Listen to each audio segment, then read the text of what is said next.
অর্থনীতি কিছু সংখ্যা সূচক কিংবা হিসাব নিকাশের বিষয় নয়। অর্থনীতি মানুষের জীবনযাত্রার প্রতিচ্ছবি। তেমনি শিল্প বাণিজ্য কেবল ব্যক্তি বা প্রতিষ্ঠানের মুনাফার বিষয় নয়, এর সঙ্গে জড়িয়ে আছে দেশের উৎপাদন, কর্মসংস্থান আর উন্নয়নের গল্প। তাই অর্থনীতির আলোচনা যতই জটিল মনে হোক না কেন, এর প্রভাব আছে আমাদের ব্যক্তি জীবনে। অর্থনীতির কঠিন আলাপকে সহজ ভাষায় বিশ্লেষণ করতেই চ্যানেল ওয়ানের নিয়মিত আয়োজন বাণিজ্য সংলাপ। আপনাদের সাথে আছি আমি রিয়াজ হাসান। শুরুতেই দেখে নিচ্ছি আজ যা থাকছে। বন্ধ ও লোকসানে থাকা রাষ্ট্রায়ত্ত শিল্প কারখানা ছেড়ে দিচ্ছে সরকার। সুনির্দিষ্ট প্রস্তাব দিয়ে মালিকানা পেতে পারে যে কেউ। বিদ্যুৎ ও জ্বালানি খাতের 56,000 কোটি টাকার বকেয়া রেখে গেছে আওয়ামী লীগ সরকার, ক্যাবের সংবাদ সম্মেলনে জ্বালানি মন্ত্রী। এলডিসি উত্তরণের আগেই রপ্তানিতে চ্যালেঞ্জ, পণ্য বহুমুখীকরণের পরামর্শ গবেষণা সংস্থা র্যাপিডের। এছাড়া পুরোটা সময় জুড়ে থাকছে বাণিজ্যের নানা বিশ্লেষণ এবং অন্যান্য সংবাদ। বন্ধ ও লোকসানে থাকা রাষ্ট্রায়ত্ত 44 শিল্প কারখানা বেসরকারি খাতে ছেড়ে দিচ্ছে সরকার। এর জন্য বিনিয়োগকারীদের কাছ থেকে সুনির্দিষ্ট প্রস্তাব চাওয়া হয়েছে বলে চ্যানেল ওয়ানকে জানিয়েছেন শিল্পমন্ত্রী খন্দকার আব্দুল মুক্তাদির। পাবলিক প্রাইভেট পার্টনারশিপ, দীর্ঘমেয়াদী ইজারা বা সরাসরি বিক্রির মাধ্যমে কারখানাগুলোকে পুনরায় সচল করার এই উদ্যোগে যুক্ত হতে পারে যে কেউই। ফটকে ঝুলছে তালা, মরিচা ধরেছে কোটি কোটি টাকার যন্ত্রপাতিতে। বছরের পর বছর ধরে বন্ধ কিংবা লোকসানের ভারে জর্জরিত রাষ্ট্রের 44টি কারখানা এবার নতুন প্রাণ পেতে যাচ্ছে বেসরকারি খাতের হাত ধরে। বন্ধ হয়ে যাওয়ার পর এরা ভালোভাবে চলতে পারতেছে না। চালু হলে তো আকসেস অবশ্যই করব, চালু নাহলে তো আপনার আকসেস করে কি করব আমরা বলেন। বাংলাদেশ বিনিয়োগ উন্নয়ন কর্তৃপক্ষ বিডা জানিয়েছে, বেসরকারি খাতে ছেড়ে দেয়া এই তালিকায় রয়েছে বস্ত্র খাতের 12টি, চিনি ও খাদ্য শিল্পের 13টি, রাসায়নিক শিল্পের 10টি, পাটকল 5টি এবং ইস্পাত ও প্রকৌশল খাতের 4টি কারখানা, যার মধ্যে রয়েছে সিতাবগঞ্জ, ঠাকুরগাঁও, রাজশাহীর মতো ঐতিহ্যবাহী চিনিকল, কর্ণফুলী পেপার মিলস এবং প্রগতি ইন্ডাস্ট্রিজের মতো বড় প্রতিষ্ঠান। ট্র্যাডিশনালি আমাদের ন্যাশনালাইজ অ্যাসেটগুলোকে আসলে আমরা প্রাইভেটাইজেশনের দিকে এখন যেতে পারিনি বা যাওয়া হয়নি। অন্যান্য অনেক দেশ আসলে অনেক অ্যাডভান্সড হয়েছে এবং that is the way to go. Private সেক্টরে আসলে ইনোভেশন, ক্যাপাসিটি, ক্যাপাবিলিটি, নতুন স্কিলস আসলে মাচ ফাস্টার দ্যান। রাষ্ট্রায়ত্ত কারখানার কোনোটার আয়ুকাল শেষ হয়েছে কয়েক দশক আগে, অধিকাংশের মেশিনারিজও নষ্ট।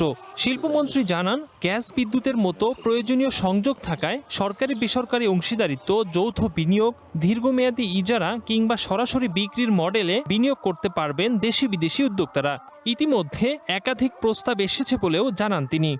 এখানে নতুন বিনিয়োগকারীকে আমরা ডাকবো এবং নতুন বিনিয়োগকারী নতুন বিনিয়োগের প্রস্তাবনা নিয়ে এগিয়ে আসবে। সেখানে আমরা নতুন বিনিয়োগ ফ্যাসিলিটেট করব, কর্মসংস্থান তৈরি হবে। এই জায়গাগুলিকে আমরা কাজে লাগাবো। প্রাইভেট সেক্টরকে নিয়ে একাধিক বৈঠক করেছি। এরপরে এই প্রতিষ্ঠানগুলিকে কেন্দ্র করে অনেকগুলি প্রস্তাব আমরা পেয়েছি। সংশ্লিষ্টরা বলছেন, সঠিক নীতি সহায়তা পেলে বেসরকারি ব্যবস্থাপনায় এই কারখানাগুলো পুনরায় দেশের উৎপাদন বৃদ্ধি, নতুন কর্মসংস্থান তৈরিতে বড় ভূমিকা রাখবে। Ikramul Islam Khan, one news, Dhaka. দেখছিলাম সরকারি প্রতিষ্ঠানগুলোর যে বেহাল দশা, সেটি নিয়ে একটি প্রতিবেদন এবং এটির দায়িত্ব বেসরকারি খাতে দেওয়া হচ্ছে। এই বিষয়ে একটু আলোচনা করব। আজ পুরোটা সময় আমাদের জন্য আলোচনার জন্য রয়েছেন বসুমতী গ্রুপের chairman Z M Ghulam Nabi. জনাব গোলাম নবী, স্বাগত জানাচ্ছি।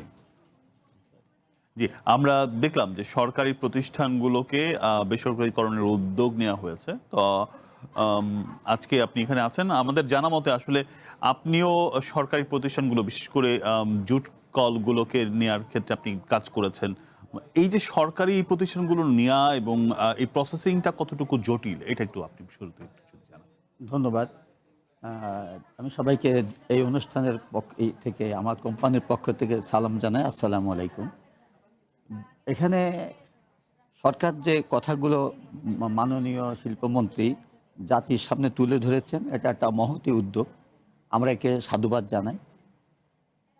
এই উদ্যোগটা বিগত দিনেও অনেক সময় নেওয়া হয়েছিল, কিন্তু সেই বিবেচনাটা কাজ করেছে রাজনৈতিক এবং বিভিন্ন পেশি শক্তিকে প্রতিষ্ঠিত করার জন্য, যে কারণে এর সুফল বয়ে আসেনি। আমরা অনেকগুলো টেক্সটাইল মিল, জুট মিল কিছু ইন্ডাস্ট্রিজ সরকার আগেও শ্রমিকদের মাঝে এবং কিছু ব্যক্তি মালিকানায় তাদেরকে বুঝিয়ে দেওয়া হয়েছিল লিজিংয়ের মধ্যে অথবা লং টার্ম কিস্তির মাধ্যমে। সেগুলো খুব ভালো কিছু আমাদেরকে দিতে পারেনি। এইবার সরকার যেগুলো ঘোষণা মন্ত্রী মহোদয় দিয়েছেন নিঃসন্দেহে একটা বাস্তবমুখী। কেননা আমরা সকাল যখন উঠি তখন একটা সিটামল থেকে আরম্ভ করে একটা সুজ থেকে আরম্ভ করে একটা উড়োজাহাজ পর্যন্ত সর্বক্ষেত্রেই শিল্পের একটা ছোঁয়া আমরা পরিলক্ষিত হয়।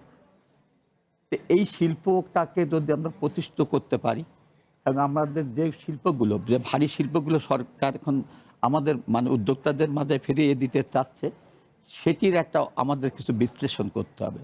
একটি হচ্ছে এটা সেকালের যন্ত্র প্রযুক্তিগতভাবে এটা প্রস্তুত করা হয়েছে, সেখানে যে অবকাঠামোগত অবস্থা রয়েছে সেটাও অনেকটা দুর্বল হয়ে পড়েছে। দীর্ঘদিন রক্ষণাবেক্ষণের অভাবে সেখানে একটি মানে শিল্পের আর পরিবেশ সেখানে উপস্থিত নাই।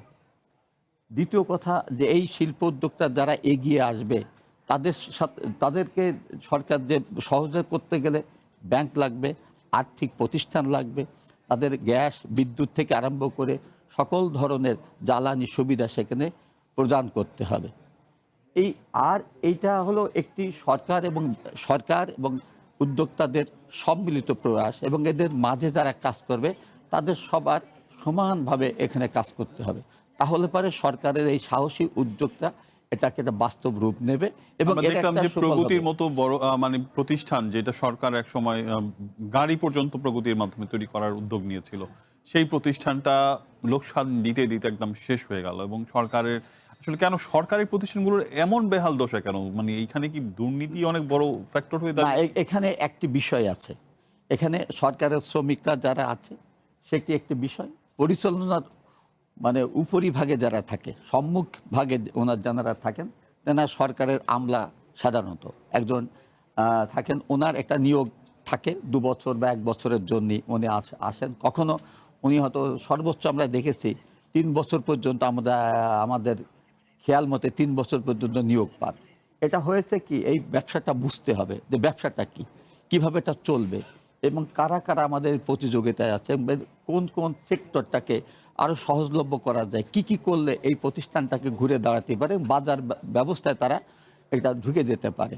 প্রতিযোগিতামূলক বাজার আছে সারা বিশ্বে, প্রগতি কিভাবে সেটা করতে পারে, এই সকল পরিসংখ্যান ভেদে তাকে একটা সিদ্ধান্ত গ্রহণ করতে হয়। কিন্তু একজন 2 বছরের যেয়ে তার পক্ষে এটা কুলায় ওঠা খুবই দুরূহ ব্যাপার। যে কারণে এটা সঠিক যে ওয়েতে, যে পরিসংখ্যানের ভিত্তিতে যে বাস্তব যে চিত্র সামনে এনে বিশ্লেষণ বিচার করে পদক্ষেপ নিতে, আমরা সেটা তো সরকারি প্রতিষ্ঠান। আমরা দেখলাম যে এই যে জুট কলগুলো যে বেসরকারি উদ্যোক্তাদের হাতে দেয়া হলো, সেটাও তো খুব বেশি ওয়ার্ক করলো না, আমাদের কোনো কাজে আসলো না। না, এটা হওয়ার সুযোগটাই ছিল না, কেননা এটা বিবেচনাটা করা হয়েছে রাজনৈতিকভাবে এবং পেশি শক্তিকে মানে এটাকে পেশি শক্তি বিশেষ করে এবং রাজনৈতিক চিন্তায় যেগুলো সরকার পদক্ষেপ নিয়েছিল সেগুলো উদ্যোক্তা হিসাবে তাদের তেমন কোনো ভূমিকা ছিল না। কারণ আমাদের বিগত দিনে বিগত সরকারের সময় যে আমাদের অভিঘাত, প্রাকৃতিক অভিঘাত, রাজনৈতিক অভিঘাত এবং অন্যান্য যে অভিঘাতগুলো আমাদের ছিল সেটি মোকাবেলা করে ব্যবসা প্রতিষ্ঠানকে চালানো, এইবারকার এই সিদ্ধান্তর ক্ষেত্রে সরকারকে কোন দিকে নজর রাখতে হবে? আপনার কথা থেকে যেটা পেলাম যে দলীয়করণ বা রাজনীতিকরণ বাদ দিতে হবে, পেশি শক্তি বাদ দিতে হবে, কি করতে হবে আসলে? এইটা সরকার আমার ধারণা সরকারের উপর একটা হোমওয়ার্ক করেছে। সেটি হলো যে অ্যাকচুয়াল যারা উদ্যোক্তা, যাদের এই ধরনের অভিজ্ঞতা আছে এবং তারা বাজার বোঝে, শিল্প চালানোটা বোঝে, অর্থনীতিটা বোঝে এবং তারা একটা সংগঠক হিসাবে তারা নিজেদের শ্রমবান্ধব পরিবেশ তৈরি করতে পারে, এই বিবেচনাগুলো রাখতে হবে। পাশাপাশি সেই ক্ষেত্রে সবশেষ পাশাপাশি আপনি বলছেন শেষ, হ্যাঁ, পাশাপাশিতে হচ্ছে কি আর্থিক ব্যবস্থাপনা। আর্থিক এবং ব্যাংক খাতকে এখানে যে আমাদের বন্ধ থাকা কোম্পানিগুলোকে চালু করতে সরকার এবার 60,000 কোটি টাকা নিশ্চয়ই একটা বরাদ্দ জি, রেখেছে, আপনি জি। জানেন সেটারও একটা অংশ এখানে হয়তো আসতে পারে। আসতে পারে। নতুন উদ্যোক্তাদের নিশ্চয়ই সরকার ব্যবস্থা করে দিবে, কারণ পুরনো উদ্যোক্তারা তো আসলে করছে, আমরা নতুন উদ্যোক্তাও চাই এই খাতে। হ্যাঁ। আপনি আছেন, হ্যাঁ। হ্যাঁ, নতুন উদ্যোক্তা আমরা এটাকে সাধুবাদ জানাই, কারণ পুরাতনরা তো থেকে নতুন ভালো করবে। কারণ নতুনরা যেভাবে তাদের যে উদ্যমী বা তাদের যে সাহসী বা চিন্তা চেতনা আছে, তারা যে শ্রম দিতে পারে, তারা যে ঝুঁকি নিতে পারে, সেটা পুরাতনদের পক্ষে মোটেও সম্ভব না। এই জন্য আর নতুন উদ্যোক্তা হলে হবে কি,